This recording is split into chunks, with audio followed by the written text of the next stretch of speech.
All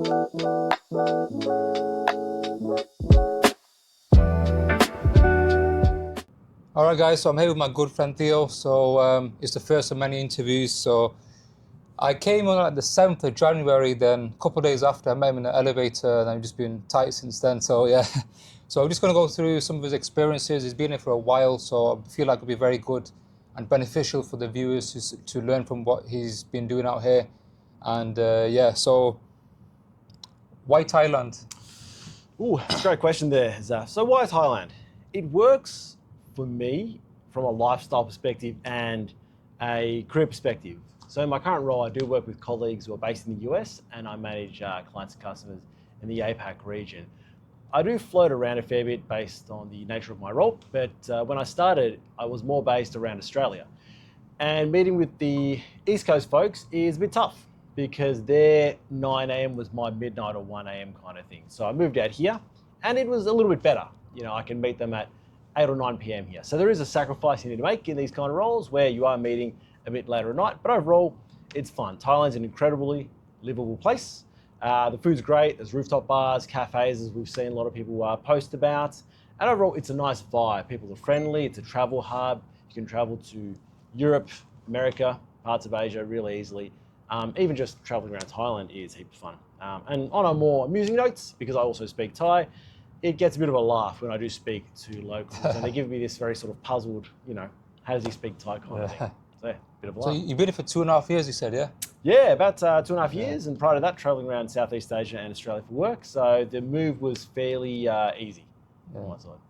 Nice, nice. And you said you work for, what was your role again in the specific company and so on, like you do? Yeah, sure thing. So I work as a customer success and regional strategy lead for APAC at a global tech firm. So I'm responsible for scaling the region by aligning go-to-market strategy, commercial outcomes, and enterprise partnerships. Most of the customers are large global or Fortune level organizations. So the work is strategic, cross-functional, and very much global in nature. Yeah, and the good thing about Theo's role is that it's 100% remote. So a lot of the viewers, like before they're trying to make a jump to move abroad to countries, that's like a big obstacle or a big thing they look for. A lot of companies might not offer 100% remote, but there are many roles out there. And he's managed to get this role like couple of years ago.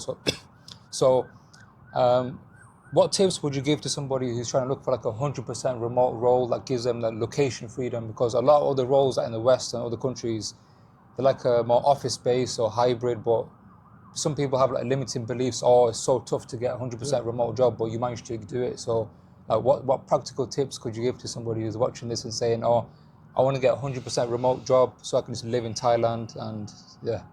That's a tough but good question, Zaf. I think for the viewers, it is a bit of a long process at times. So you're not going to get one in 6 months. It might take a year or two, but you need to start sort of shifting your mindset and thinking about it in those terms. Don't think you're going to apply today and get a job tomorrow.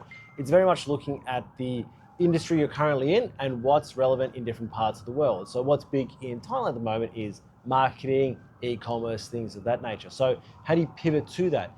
If you're already in those kinds of roles, great. How do you then find something that's a bit more potentially remote so you can move here, or find a more local job where they're hiring expats with a bit of experience? If you aren't in any of these sort of industries, try to shift into it. You know, if you're a teacher, if you're a tradie, brickie, what have you, and you really want to do it, find a way in. Find your first little step in and then find client-facing experience, whether that's in tech or marketing or what have you, or just straight marketing, and then leverage that into something either local here or something that is flexible. The jobs are out there. They are difficult to find, but they are out there if you manage to set yourself up with the right resume and start looking at those lanes.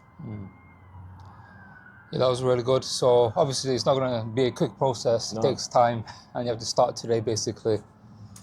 Yeah. So, yeah. No, I was just going to say, I Excuse guess me.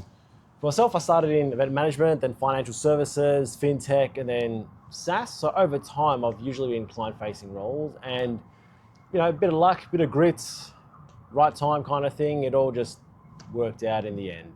It's not always going to be the case for everyone. For some people, it's going to be hard to land a role like that, and for others, they might land it in 3 to 6 months. So it really depends on your situation and how you want to go about it. But again, be patient, take your time, and have a plan. Yeah, exactly. And you also mentioned to me like yesterday in our conversation that 5 years ago you would have never expected to move here or live here in Bangkok, like coming from Australia and so on. Like looking back, like what do you think is that one piece of advice you would give maybe yourself back a couple of years ago, back when you never expected to even come out here and so on? Ooh. For those of you thinking long term, have it in the back of your mind, this is something you want to do, and start positioning yourself towards that.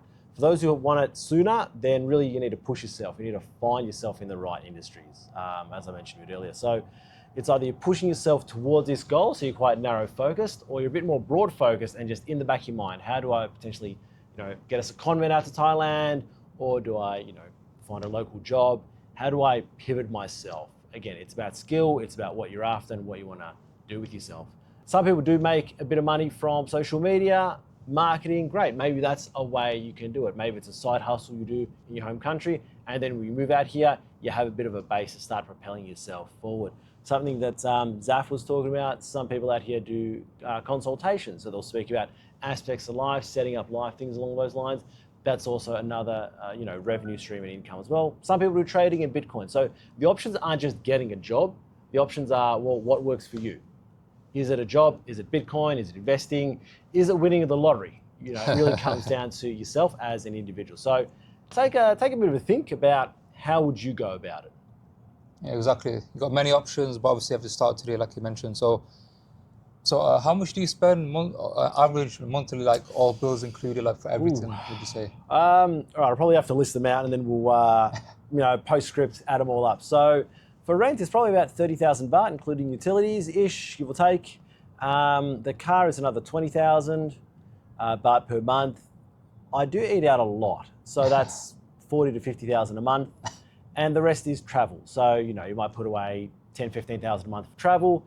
You might put a bit away for, investments and things like that as well. Unfortunately, lately, I seem to be traveling for work. So it's more work travel than leisure travel. But still, it's all fun, all the same. Okay, that's great.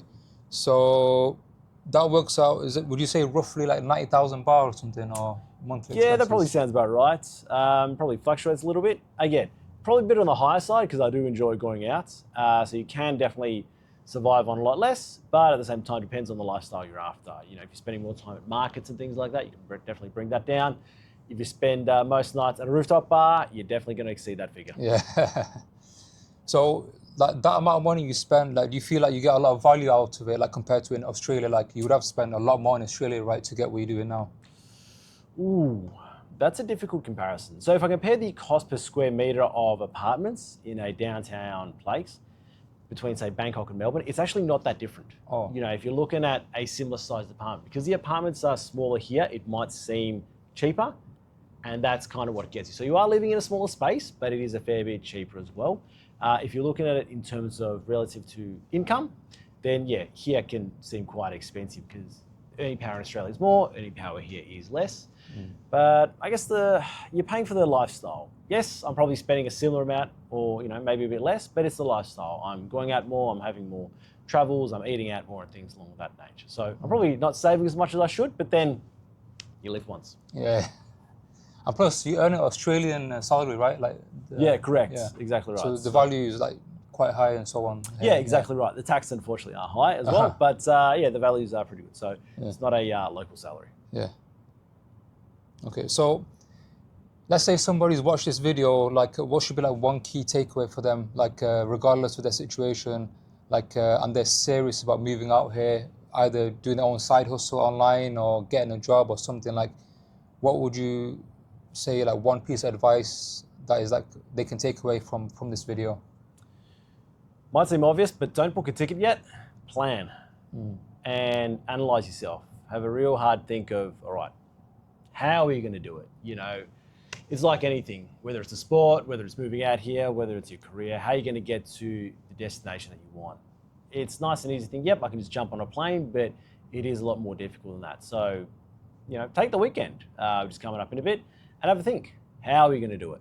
What are the avenues of income? Because if you make a bit of an income, you can stay here for a while, but unfortunately if you don't, and you blow it all at the the bars and the rooftop spots, then yeah, it's not going to last too long. So just analyze yourself and be critical. Be extremely critical about yourself, your skill set, and where you want to be. Yeah, exactly. Because you know, these days on social media, it's a big trend happening where people saying, "Oh, I left my job, moving to Thailand. I'm moving to Thailand, moving to Asia, and so Yeah, on." absolutely. And then some of them actually end up moving back, or some might not know why they're coming in without a purpose, and so on. So in those situations, clarity, understanding yourself, why you're doing it, and like asking yourself, is this what you really want, or is it somebody else's goal that you've hijacked and then somehow made it your own? So yes, very important point. Yeah. Yeah, absolutely. And Thailand's not the only destination. There's plenty all around. People speak about Vietnam a fair bit. So, don't think of I have to get to Thailand. Think of other locations. If you are in Europe or you're in the UK or what have you, there's plenty of destinations around there as well. So it doesn't have to be one destination and one person's dream that you potentially might be following along in.